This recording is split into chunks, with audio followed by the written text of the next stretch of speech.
여러분 그 소설이나 뭐 드라마, 영화 등의 이런 구성을 보면요, 전통적으로 그 오막이라는 그 구조를 이렇게 구성되어서 이제 이야기를 보다 듣기 좋게, 그리고 이제 긴장감 있게 이렇게 진행을 합니다. 이 오막의 구조는 5단계인데요. 먼저 사건을 암시하고 실마리를 제공해 주는 이 발단의 단계가 있고요. 두 번째는 사건이 발생하며 이 본격적인 갈등이 나타나는 이 전개의 과정이 있습니다. 세 번째 막은 사건의 반전으로 새로운 사태가 발생하고 이 갈등이 한층 심화되는 이 위기라는 막이 있고요. 네 번째는 사건의 전환점으로 해결책이 나타나고 이 갈등이 초고조에 이르는 이 절정의 단계가 있습니다. 그리고 마지막은 이야기의 마무리로 이제 모든 갈등이 해소되는 이 결말로, 이렇게 5가지의 막으로 이제 구성이 되어서 이제 이야기를 효과적으로 풀어나가고 있습니다. 더 풍성하게 또 재미있게 진행하기 위한 이 전통적인 방법이죠. 제가 왜 이 얘기를 했냐면요, 여러분 만약에 이 복음에 대해서 우리가 뭐 영화로 한번 이제 제작을 한다고 해봅시다. 그러면 어떻게 될까요? 제가 나름대로 이제 구상을 해보고 이제 적어봤습니다.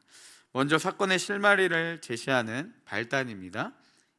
깜깜한 화면에요, 갑자기 하나님이 등장하시고 빛이 나타나고, 그리고 하나씩 이 창조 질서가 세워지기 시작하겠죠. 그리고 우리가 흔히 아는 이 에덴 동산이 나타나고 하나님이 아담과 하와를 지으시는 모습이 나타납니다. 아름다웠고 잔잔한 음악이 깔리고요, 두 사람이 그 하나님이 지으신 창조물 안에서 행복을 누리고 하나님은 그들을 보면서 흐뭇해 하십니다. 이때 뱀이 등장을 하게 되죠. 여기까지로 볼 수 있겠죠. 그 다음에 두 번째, 이제 본격적인 갈등을 나타내는 전개입니다. 뱀이 음흉하게 웃으며 하와를 바라보고 있습니다. 그리고 그에게 다가가죠. 그리고 이렇게 말을 건넵니다. 하나님이 동산 중앙에 있는 나무의 열매는 동산에 있는 나무의 열매는 다 먹지 말래? 이렇게 물어보죠. 그때 하와가 대답합니다. 동산에 있는 모든 열매는 다 먹어도 되는데 이 중앙에 있는 나무의 열매는 먹지 말래. 왜냐하면 이걸 먹으면 우리가 죽을까봐 하나님이 염려되니까 먹지 말래. 이렇게 이야기합니다.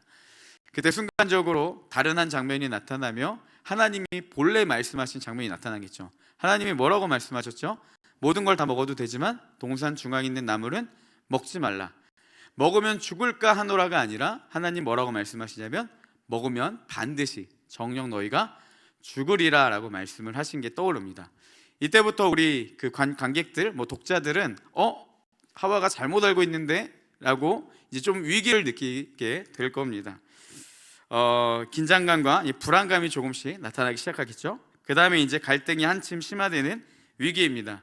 뱀이 하와의 그 말을 팍 붙잡죠. 그리고 이렇게 이야기를 합니다. 야, 절대 죽지 않아. 네가 먹으면 하나님과 같아져서 너도 하나님처럼 선악을 판단하는 그런 하나님과 같은 그 위치에 서게 될 거야. 이렇게 이야기를 합니다. 그때 갑자기 하와의 시선이 바뀌기 시작하죠. 선악과를 보며 침을 흘리기 시작합니다.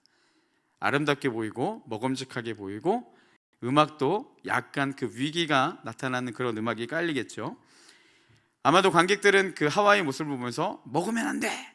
저런 멍청이! 이렇게 속으로 외치거나 아니면 보는 내중에 외칠 겁니다. 결국 하와는요, 이 뱀이 유혹에 넘어가서 선악과를 먹게 됩니다.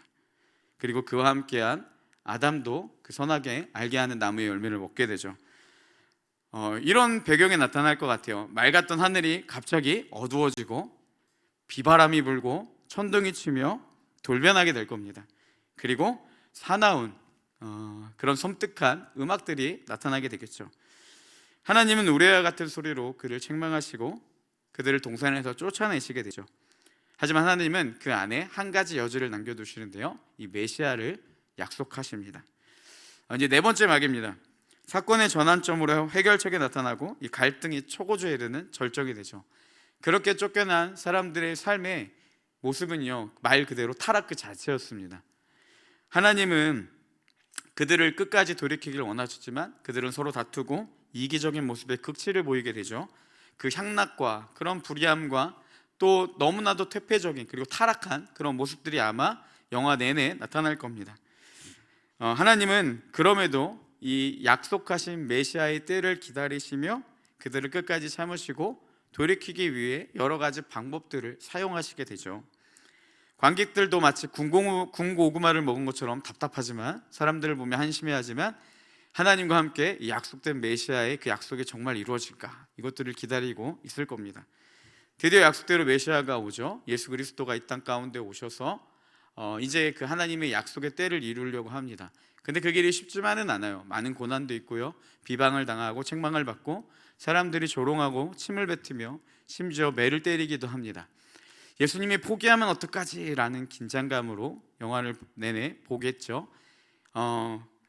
그 길이 평탄치 않았지만 결국 예수님은 그 십자가에 오르게 됩니다. 그리고 마지막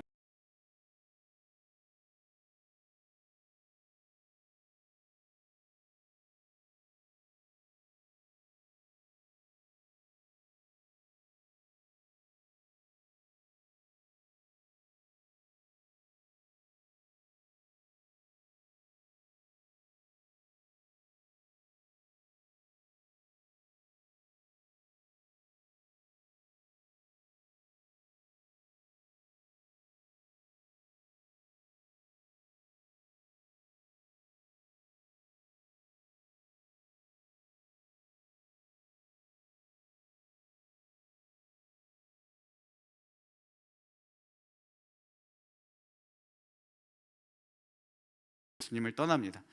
그리고 이후에 이 땅 가운데 살아가는 사람들은 예수님을 그때를 기다리며 담대하게 믿음으로 싸우는 그런 모습들을 보여주고, 아마 좀 경쾌한 음악으로 끝나는 것. 만약에 이 복음을 제가 좀 길게 이야기했지만 이 소설의 5가지 오막으로 구성을 한다면 좀 이런 흐름으로 이어가지 않을까라는 생각이 들었습니다. 여러분, 왜 이 얘기를 했냐면요, 사도 바울이 이제 로마 교회를 향해서요, 복음을 전하고 싶은 그 이야기를, 스토리들을요, 마치 이렇게 풀어나는 것 같았습니다. 이 17절까지는 뭐를 이야기하냐면, 내가 이방인을 위해 복음으로 택함을 받은 하나님의 사람이고 나는 너에게 복음을 전하고 싶다라고 이야기를 했습니다. 그리고 복음은 모든 믿는 자에게 구원을 주시는 하나님의 능력이고, 이 하나님의 의가 나타나서 믿음으로 믿음에 이르게 한다, 그리고 믿음으로 살아가게 한다 이야기를 했습니다. 그럼 여기까지가 이제 발단이겠죠. 그 다음에 이제 나오는 게 이제 전개의 작업이 나타납니다. 본격적인 갈등이 조소되는 단계이죠. 그래서 오늘 18절 말씀에 뭐라고 시작하냐면요, 하나님의 진노가 라는 말로 시작을 합니다. 이제 하나님의 진노로 본격적인 갈등이 전개되고 있습니다. 왜 하나님이 진노를 하시는가? 그 이야기를 어떻게 풀어나갑니까? 우리의 죄 때문이라는 것. 그리고 하나님의 진노에서 어떻게 벗어나야 되는가? 사도 바울은 예수 그리스도로, 이렇게 이야기를 이제 풀어나가고 있습니다. 그리고 12장부터는요, 구원받은 자가 그러면 어떻게 살아야 되는가, 이 부분을 이야기를 하고 있습니다. 그래서 이런 관점으로 오늘 말씀을 보다 구체적으로 살펴보겠습니다. 먼저 오늘 본문 앞절인 17절 말씀인데요, 우리 먼저 한번 읽어보겠습니다. 함께 읽겠습니다. 복음에는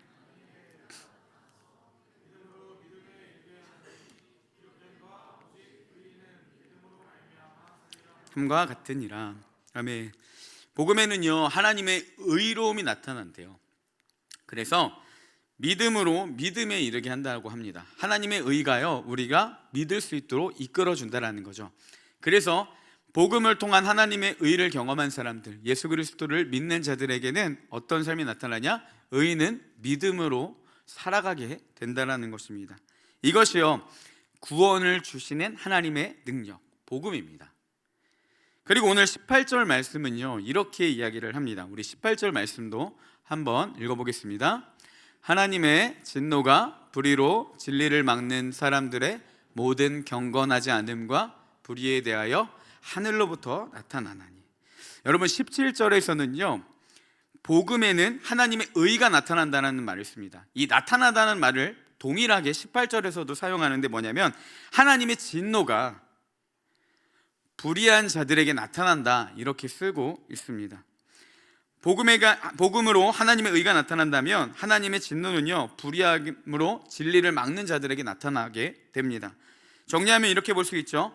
복음을 믿는 자들은요, 구원을 주시는 하나님의 능력을 경험하게 되지만 반대로 믿지 않는 자들에게는 무엇이 있습니까? 하나님의 진노가 있다라는 겁니다. 이 심판이 있다라고 이야기를 풀어나갑니다.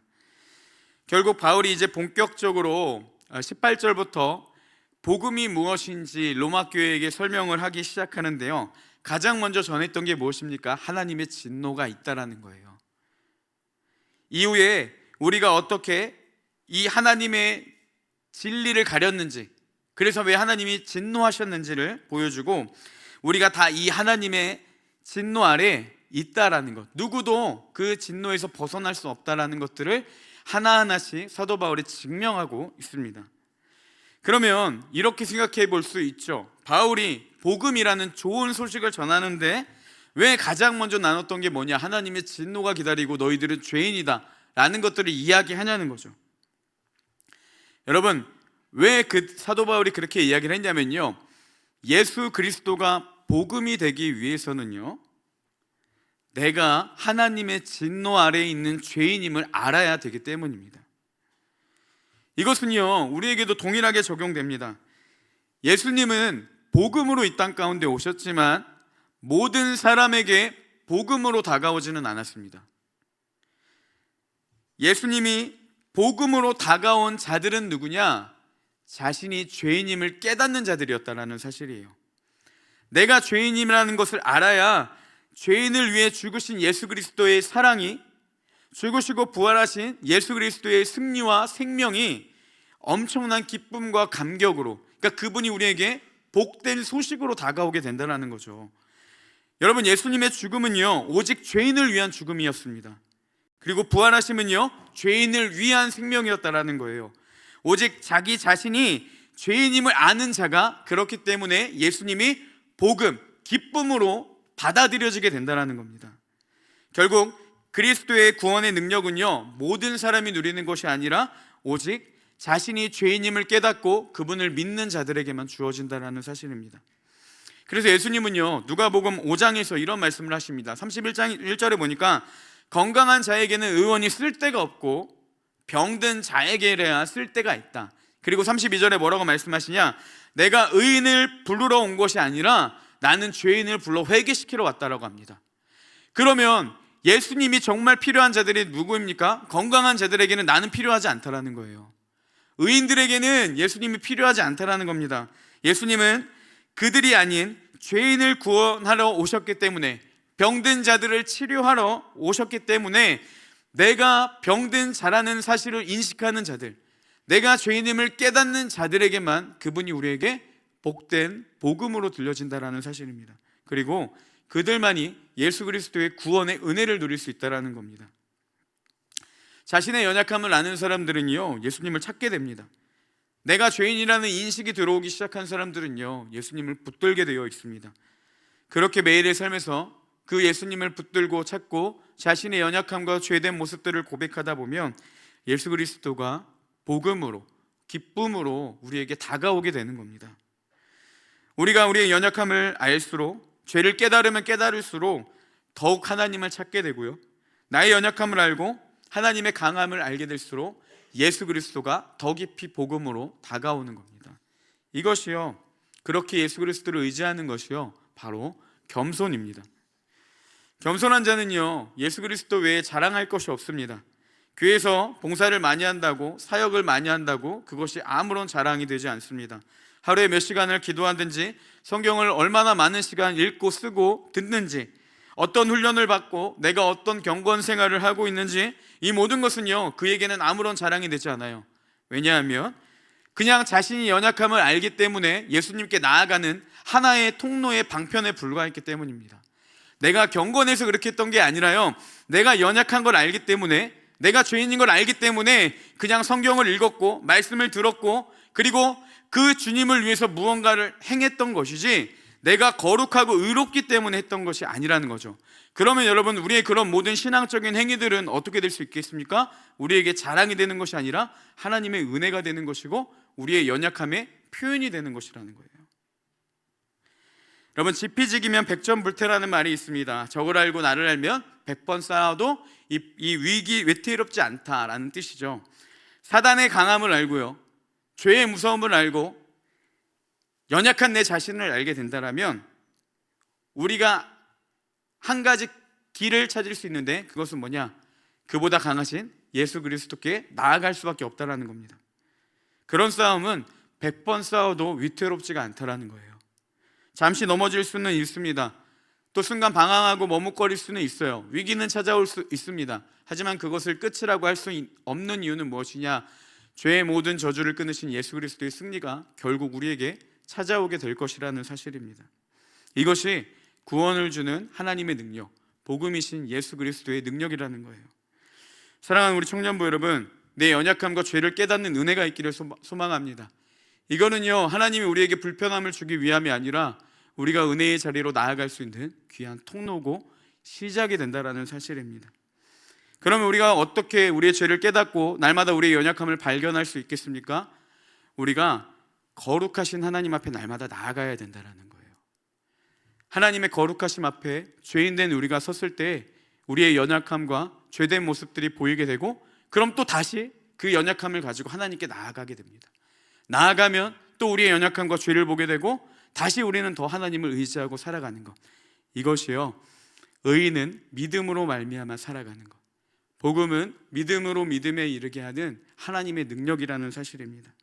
그렇게 십자가는 우리 가운데 점점 더 확장되어 가고 주님이 우리 안에 더욱 충만하게 거하시게 된다는 사실입니다.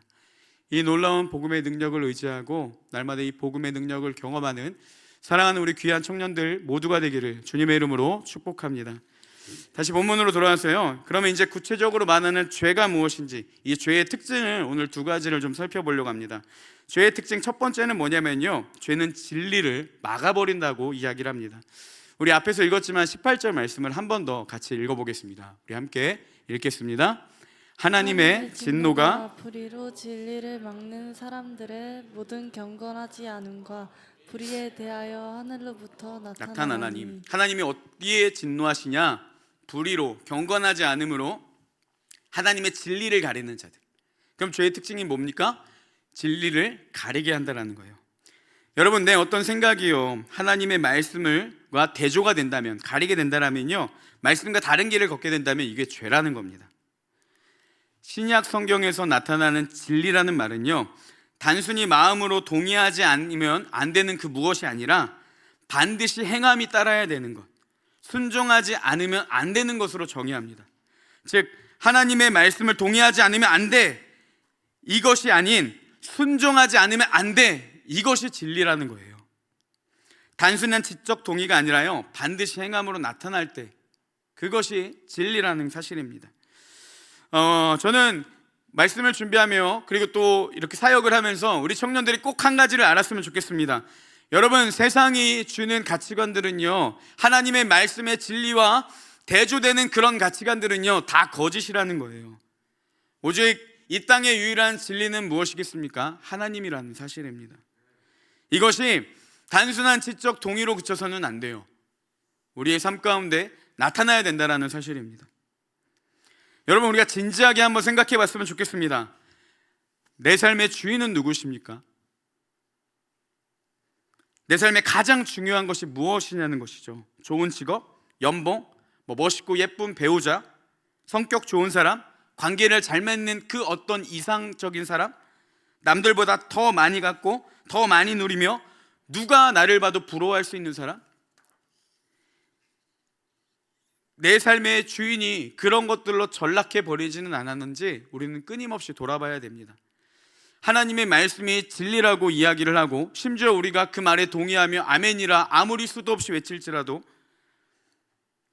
여전히 그리스도인들의 교제 안에서 이런 세상적인 방법들이 우선순위라고 나누고 너무나도 쉽게 세상적인 방법을 하나님의 말씀과 위배되면서도 이야기를 하고 그것이 지식이라고 이야기를 한다면, 당연한 삶의 이치로 받아들인다면 이것은요, 우리가 하나님의 말씀을 진리라 여기지 않을 뿐만 아니라 오히려 진리를 막는 불의함과 경건하지 않는 우리의 행위임을 인식해야 된다는 사실입니다.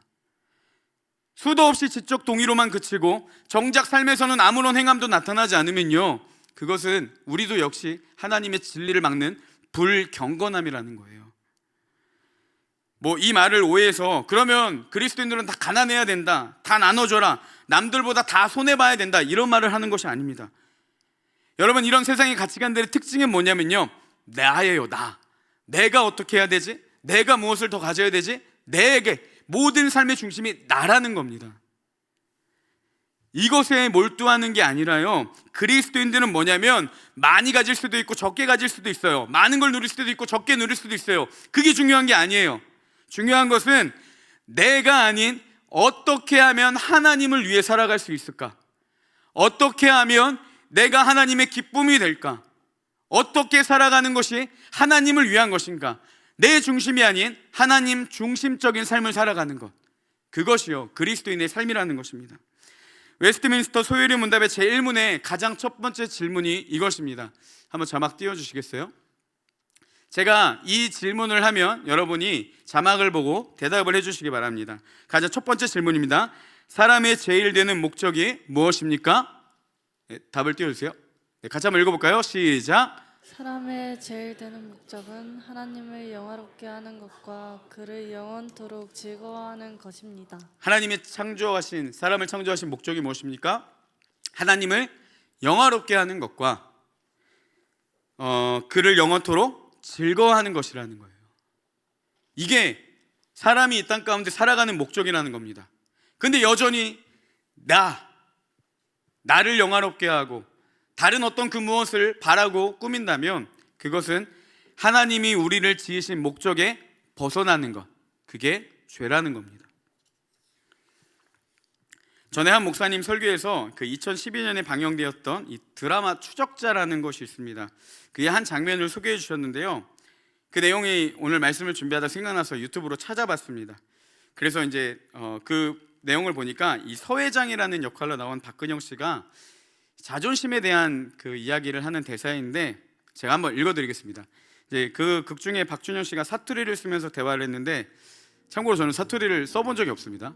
그러니까 그 점을 좀 이해해 주시고, 좋아요, 좀만 더 크게 들어주세요. 웃으면 안 됩니다. 영우가 내 말 잘 들으래. 자존심은 미친년이 머리 꽂고 있는 꽃하고 같은 기다. 그와 시골 마을에 가면 하나 안 있었나? 머리에 꽃을 꽂고 당긴다 아니가. 극한데 희한하대. 얼굴을 만지고 때리고 밀고 극해도 하하 웃던 이가 머리에 꽃을 만지면 살쾡이로 변해서 덤비는 기라. 지한테는 머리에 꽃이 지 몸보다 중요한 기라. 사람들 저 미쳐서 그런갑다 요러 하지만은 내 볼 때는 다 똑같은 기라. 사람들은 머리에 하나씩 꽃을 꽂고 사는 기라. 아무 쓸데없는데도 지 몸보다 중요하다고 착각하고 사는 게 있는 기야. 괜찮습니까? 태어나서 처음 해봤습니다. 여러분, 이 극 중에 박준영 씨가 자존심에 대해서 뭐라고 이야기했냐면요, 왜 그 우리가 영화 같은 데 보면 정신 좀 이렇게 좀 온전치 못한 분들이 이제 머리에 꽃을 꽂고 다니잖아요. 근데 이 여자를 막 어떤 짓을 해도 상관 안 하는데 머리에 꽃만 건들면 갑자기 살쾡이처럼 바뀐다는 거죠. 자존심이 이와 같다라는 거예요. 다 지 몸 상하는지도 모르고 아무리 공격해도 이야기를 하는데 이 자존심 하나만 건드리면 살쾡이처럼 바뀌고 살아가는 것, 이것이 인간의 되게 무지함이라고 이야기를 합니다. 저는 그 내용을 다시 한번 이렇게 보면서요, 그런 생각이 들었습니다. 여러분, 세상을 따르는 그리스도인들의 모습이 딱 이렇습니다. 정작 우리의 영혼을 갉아먹고 점점점 우리의 영혼을 죽어가게 만드는, 진리를 흐리게 만드는 세상의 공격에는요 아무런 반응도 하지 않아요. 그래도 그냥 하하하 웃고 넘어갑니다. 근데 하나님의 진리가 내 생각과 다른 무언가를 요구할 때, 절대 건드려서는 안 된다고 생각하는 내 영역을 하나님의 말씀이 건드릴 때는 살쾡이가 되어버리는 거예요. 하나님, 다 건드려도 그건 건들지 말라는 거죠. 하나님, 그건 당신이 틀렸다는 겁니다. 어떻게 그렇게 살아갈 수 없다라는 거예요. 당신의 진리가 잘못됐습니다. 자신의 몸을 죽어가는지도 모르고 우리는 어떻게 보면 이 극 중 박준영 씨가 이야기한 것처럼 똑같이 살아가고 있다는 겁니다. 하나님을 믿으면요 손해본다고 생각을 해요. 그거는 실패라고 생각을 합니다. 하나님은 내가 가진 어떤 것을 포기하게 만드시는 분이고 나를 불행하게 만드시는 분이라고 우리도 모르는 사이에 은연중에 그렇게 생각을 하고 하나님의 말씀을 따르는 걸 불편해합니다. 하나님을 따르면 망한다고 여기는데요, 여러분 절대 그렇지 않다라는 거예요. 하나님은 결코 그런 분이 아니라는 겁니다. 제가 하나님을 믿으면서 하나님의 성품 중에 정말 깊이 깨닫게 된 한 가지는 뭐냐면요, 하나님은 좋으신 분이세요. 하나님은 진짜 좋으신 분이세요. 찬양에도 있지 않습니까? 좋으신 하나님, 좋으신 하나님. 그 주님은 어떤 분이시냐? 참 좋으신 나의 하나님이십니다. 우리가 생각하는 것보다 하나님은요, 우리가 더 큰 행복을 누리기를 원하세요. 그분은 우리의 아버지가 친히 되어주시고 우리의 삶을 책임져 주시겠다 약속하셨습니다. 근데요, 왜 그 좋으신 하나님께서 우리에게 가장 선한 길로, 가장 좋은 길로 우리를 이끌어 주겠다라고 하는데 왜 그 하나님의 말씀에 우리가 불안해하고 염려하냐는 거예요. 왜 그렇게 의심하면서 안 된다라고 여기며 정작 세상에 나아가서는 아둥바둥 살아가는 거죠.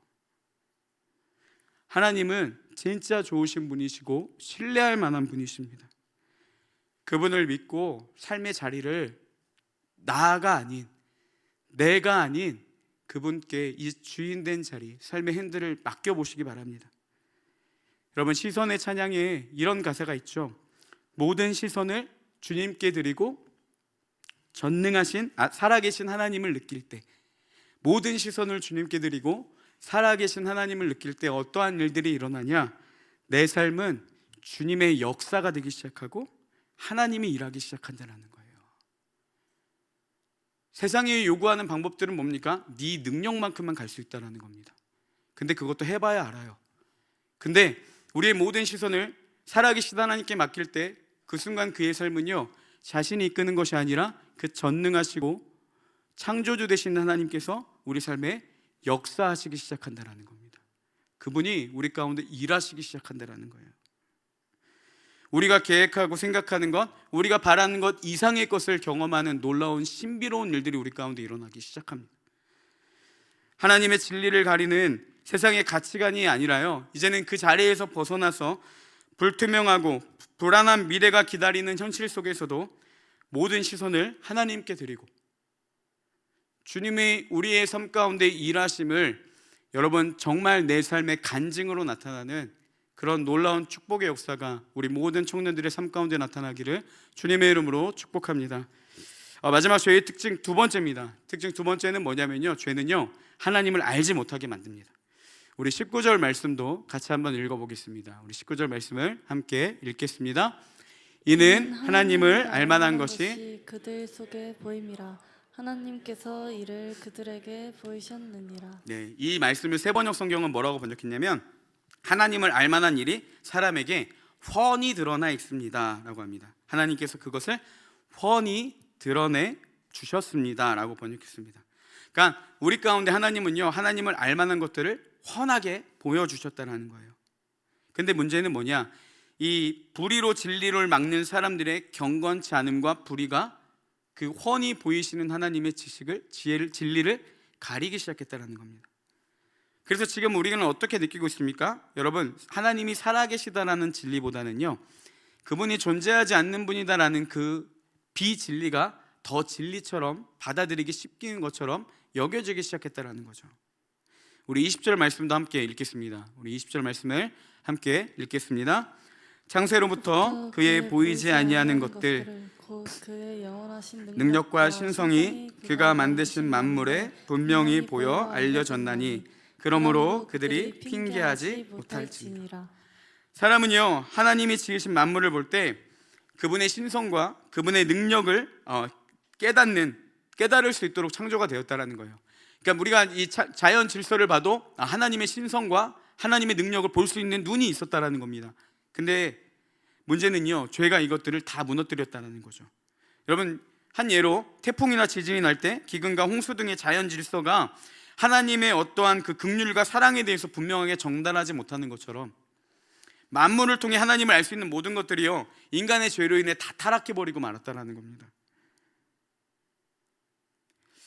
결국 하나님의 진노가 우리 가운데 임하게 되는 문제는 누구에게 있습니까? 하나님이 아니라는 거예요.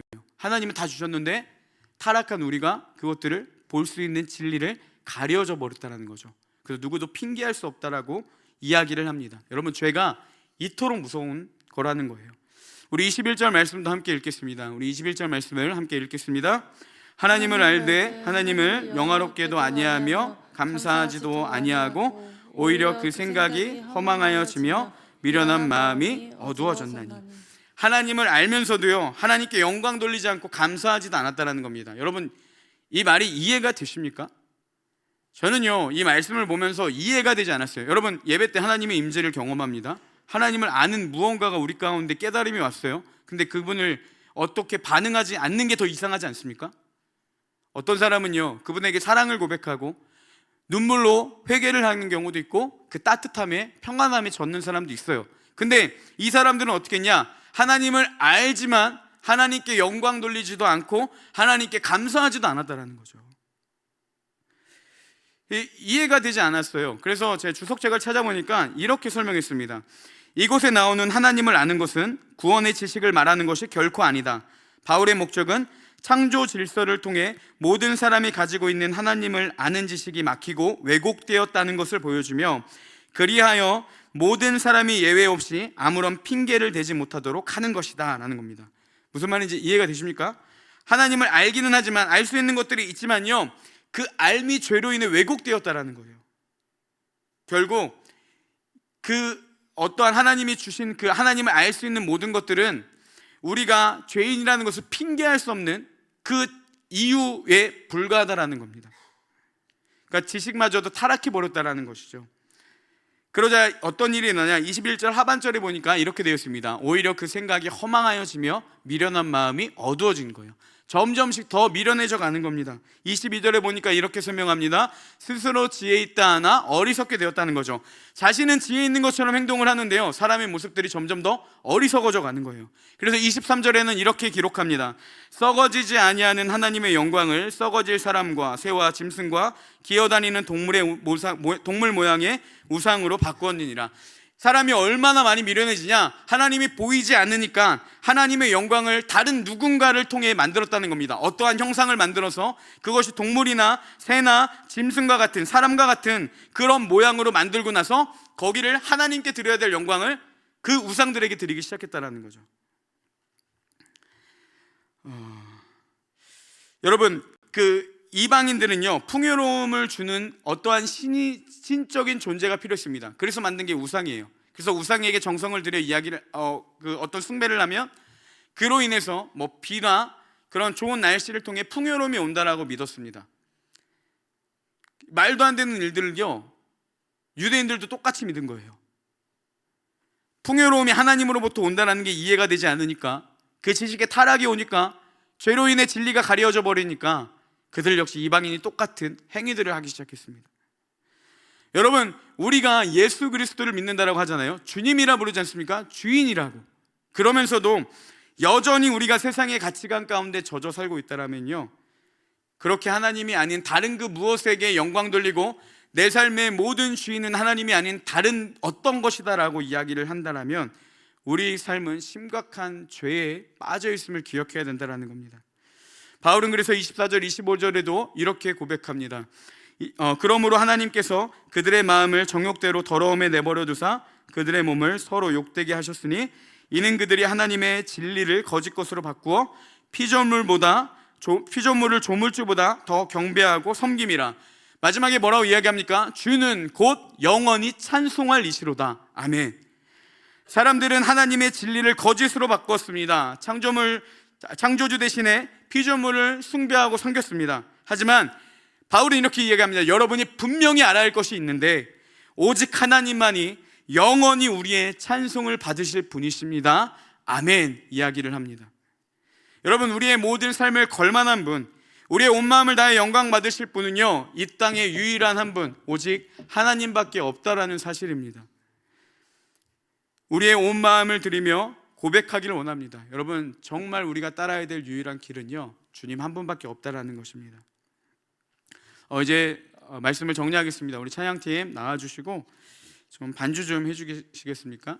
한 가지 이야기만 마치고 나누려고 합니다. 여러분 그 CCC 설립자이신 고 김준곤 목사님이 매 수련회 때마다 하는 것이 있다고 합니다. 그게 뭐냐면요, 이 백문일답이라는 건데요. 목사님이 어떠한 질문을 하시든지 청중은 이렇게 대답하는 겁니다. 예수 그리스도. 우리도 한번 해봤으면 좋겠습니다. 제가 질문을 하는데 여러분들이 대답을 하지 않으신다면 굉장히 민망하고 굉장히 뻘쭘한 상황이 올지도 모르겠습니다. 우리 싱어들도 제가 민망하지 않게 마이크를 대고 같이 외쳐주시기 바랍니다. 준비되셨습니까? 네, 이제 한번 해보겠습니다. 우리 생의 주인은 누구십니까? 여러분의 인생의 목표는 무엇입니까? 예수 그리스도. 저와 여러분을 이 자리로 불러 모아주신 분은 누구십니까? 예수 그리스도. 우리 청년부의 부흥의 열쇠는 누구십니까? 예수 그리스도. 진짜 생명은 어디에 있습니까? 예수 그리스도. 우리 삶의 가장 큰 가치는 무엇입니까? 예수 그리스도. 내 삶의 가장 큰 행복은 무엇입니까? 예수 그리스도. 우리의 상황과 관계와 모든 형편을 회복시켜 주실 분은 누구십니까? 예수 그리스도. 이 시간은 누구를 위한 시간입니까? 예수 그리스도. 아멘. 여러분, 이 시간은요, 예수 그리스도, 그분이 우리의 삶의 전부가 되시고 주인 되신다라는 겁니다. 그 주님을 구하며 그분이 내 삶의 진정한 주인 되시기를 소망하는 마음으로 같이 한번 나아갔으면 좋겠습니다. 주님, 내 안에 임하셔서 나의 연약함과 나의 죄악들을 더욱더 보여주시고 하나님을 더욱더 의지할 수밖에 없는 그 간절함이 우리 가운데 나타나길 소망합니다. 우리의 시선을 돌려 하나님께로 향하고 우리의 구원자 되시는 예수 그리스도로 돌릴 때 그분의 영이 우리 가운데 충만하게 임하여 주셔서 우리의 모든 헛된 것들을 태우시고 우리를 새롭게 하시는 놀라운 능력으로 우리를 이끌어 주실 것입니다. 우리 그런 믿음의 담대함을 가지고 이 시간 함께 선언하며 찬양하며 나아가